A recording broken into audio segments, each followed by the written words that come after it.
దగ్గు, జలుబు వీటి నుంచి బయటపడాలి అంటే 5 మిరియాలు, 10 తులసి ఆకులు,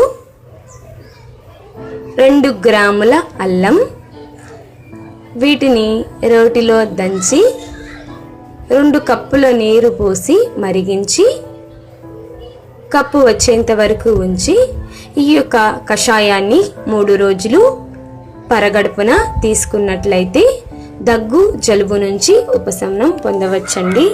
ఈ కషాయాన్ని తీసుకున్న తర్వాత గంట వరకు ఆహారం తీసుకోకూడదు మరియు స్నానం చేయకూడదండి. తప్పకుండా దగ్గు, జలుబు నుండి ఉపశమనం పొందవచ్చునండి.